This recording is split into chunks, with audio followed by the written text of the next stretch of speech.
حضرت ابراہیم علیہ السلام جد الانبیاء کے لقب سے مالا مال ہوئے، شرف، عزتیں، مقامات رفیعہ، خلت الہیہ کا تاج آپ کا مقسوم ہوا۔ لیکن تاریخ دیکھیے کہ جس ماحول میں آنکھ کھولتے ہیں وہاں چاروں طرف کفر ہی کفر پھیلا ہوا دکھائی دیتا ہے۔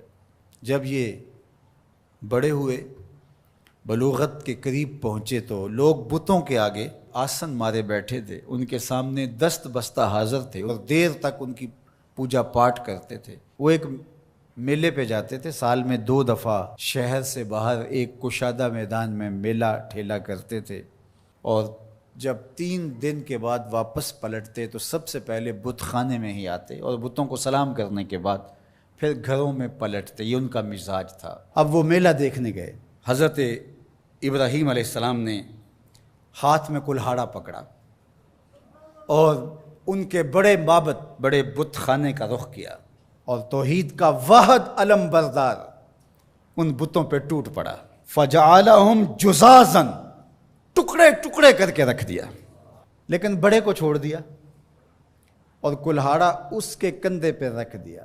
3 دن کے بعد جو واپس پلٹے تو سب سے پہلے وہ معبد میں جاتے تھے، جب جا کے دیکھا تو خداؤں کا تیا پانچا ہوا پڑا ہے، سر پہ ہاتھ رکھ لیا، رونے لگے، ہمارے ان خداؤں کے ساتھ یہ کس نے سلوک کیا، ہائے یہ خدا بھی مر گیا، یہ خدا بھی مر گیا، یہ بھی مر گیا، اور بے بسی کی تصویر بنے، چیخو پکار پڑ گئے، شاہی دربار تک چیخیں پہنچی، سارے آیان سلطنت کرسیاں بچھائے بیٹھ گئے، سوچ بچار کرنے لگے یہ کیا ہوا۔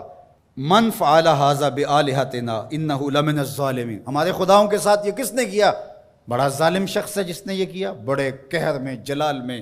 نمرود بھی، چونکہ اسے لگتا تھا آج جو ہے وہ معبد کے جھوٹے خدا گرا دیے گئے ہیں اور کل یہی کلہاڑا میرے سینے میں بھی اترنے والا ہے، اسے اپنی جھوٹی خدائی بھی ڈولتی نظر آ رہی تھی۔ وہ کہنے لگا کون ہے جس نے ہمارے ان معبودوں کے ساتھ کیا؟ قالوا سمعنا فتى يذكرهم يقال له ابراہیم، تو کچھ لوگوں نے کہا ایک نوجوان ہے اس بستی میں جس کا نام ابراہیم ہے۔ بتوں کے خلاف اگر کوئی بات کرتا ہے تو پورے ماحول میں وہی کرتا ہے، پورے شہر میں وہی بتوں کی برائی کرتا ہے، ورنہ تو سب بتوں کے ماننے والے ہیں، پجاری ہیں۔ کہا سب لوگوں کو جمع کرو، آیان سلطنت بھی، وزراء بھی، مشیر بھی، عوام الناس کا جمع غفیر، کہا بلا کے لاؤ انہیں، تاکہ لوگ اس بات کی گواہی دیں کہ واقعی یہ بتوں کے خلاف بات کرتا، اگر یہ بات ثابت ہو جائے تو پھر ہم کڑی سزا دیں گے، عبرت کا نشان بنائیں گے۔ اب ابراہیم علیہ السلام کو بلا بھیجا، کیا ہوا ہے؟ کہا جی آپ کو دربار شاہی میں بلایا جا رہا ہے، چلے چلتے ہیں۔ اللہ اکبر!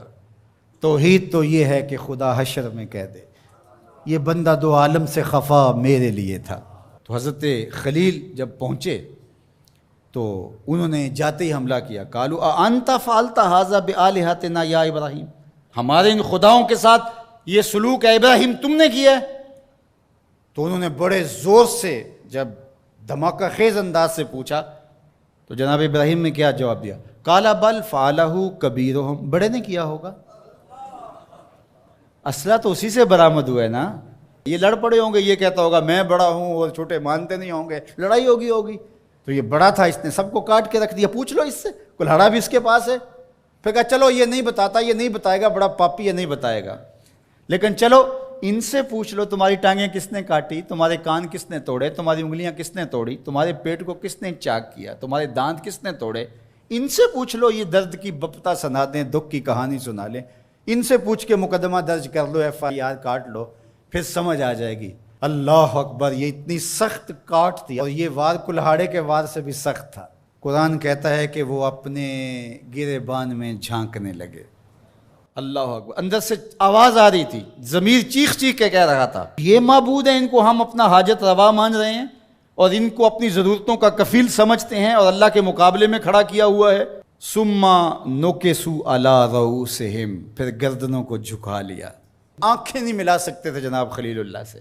یہ وہی لوگ ہیں جو چند لمحوں پہلے یہ کہہ رہے تھے انت فعلت ھذا بآلہتنا یا ابراہیم، ابراہیم ہمارے خداؤں کے ساتھ یہ سلوک تم نے کیا ہے، یہ کڑک کے جو بول رہے تھے۔ اب قرآن کہتا ہے کہ ان کے سر گھٹنوں پہ پڑے ہوئے تھے اور بول کیا رہے تھے؟ لقد علمت ما هؤلاء ينطقون، ابراہیم تو جانتا ہے نا یہ بیچارے بولتے نہیں ہیں۔ اللہ اکبر۔ اب اسی موقع پہ، اسی جگہ پہ حضرت ابراہیم ان کو لانا چاہتے تھے، یہ سب کچھ کیا اس لیے تھا۔ اب جناب ابراہیم علیہ السلام کھڑے ہوئے پورے جلال کے ساتھ، پوری شان کے ساتھ، اللہ کی تائید کا جھنڈا خلیل اللہ کے ہاتھ میں ہے، پیغمبرانہ شان ہے، لہجے کے اندر جو ہے بانک پن ہے۔ قال افتعبدون من دون اللہ ما لا ينفعکم شیئا ولا یضرکم اف لکم ولما تعبدون من دون اللہ افلا تعقلون۔ آپ نے فرمایا ان کو پوچھتے ہو اللہ کے سوا جو نہ تمہیں نفع دے سکتے ہیں نہ تمہیں نقصان دے سکتے ہیں۔ پھر اتنی زوردار ضرب کہ ان کے عقیدے پاش پاش ہو کے رہ گئے۔ اف لکم، توف ہے تمہارے اوپر، افسوس ہے تمہارے اوپر، وَلِمَا تَعْبُدُونَ مِن دُونِ اللَّهِ، اور ان پر بھی افسوس جن کو تم پوچھتے ہو، تمہارے میں عقل نہیں ہے۔ اللہ اکبر۔ اب کوئی دلیل آگے موجود نہیں تھی، اور جب دلیلیں ساکت ہو جائیں تو پھر لوگ جو ہیں وہ دوسرے انداز میں اتر آتے ہیں۔ اب انہوں نے کیا کہا؟ اگر کچھ کرنا چاہتے ہو تو ان کو جلاؤ، اس کے علاوہ کوئی راستہ نہیں ہے۔ اب ایک چخا تیار ہونے لگی۔ اچھا، ایک شخص کو منظر نامے سے ہٹانے کے لیے تلوار کا ایک وار کافی نہیں تھا، لیکن وہ نشان عبرت بنانا چاہتے تھے۔